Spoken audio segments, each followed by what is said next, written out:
కాశీబుగ్గ తొక్కిసలాటలో మరణించిన కుటుంబాలకు 25 లక్షల ఎక్స్గ్రేషియా ఇవ్వాలని, మరణించిన వారి ఆత్మకు శాంతి చేకూరాలని ఆంధ్రప్రదేశ్ మాజీ ఉప ముఖ్యమంత్రి YSR party political advisor committee సభ్యులు పీడిక రాజన్న దొర అన్నారు. సోమవారం సాలూరు పట్టణంలో బోసుబొమ్మ జంక్షన్ వద్ద కాశీబుగ్గలో మరణించిన వారి ఆత్మ శాంతి చేకూరాలని కొవ్వొత్తులతో శాంతియుత ర్యాలీ నిర్వహించారు.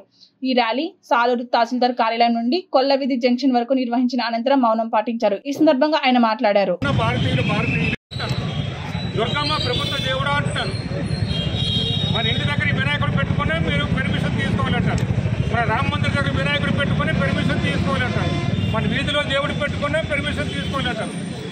మరి ఒక వినాయకుడికి ఆ విధంగా పర్మిషన్ తీసుకునేటప్పుడు, ఒక దుర్గమ్మ మంటపం పెట్టేటప్పుడు పర్మిషన్ తీసుకునేటప్పుడు అనేక మంది, వేలాది మంది, లక్షలాది మంది ఏ దేవాలయానికైనా భక్తులు వస్తుంటారు, ప్రజలు వస్తుంటారు. దాని పరిరక్షణ ప్రభుత్వానిదే. మనం చూస్తాం. ఆ పరిరక్షణ సరిగ్గా లేకపోతే మనందరికీ తెలిసి సింహాసనంలో ఏం జరిగిందో మనం చూస్తాం. భారతీయ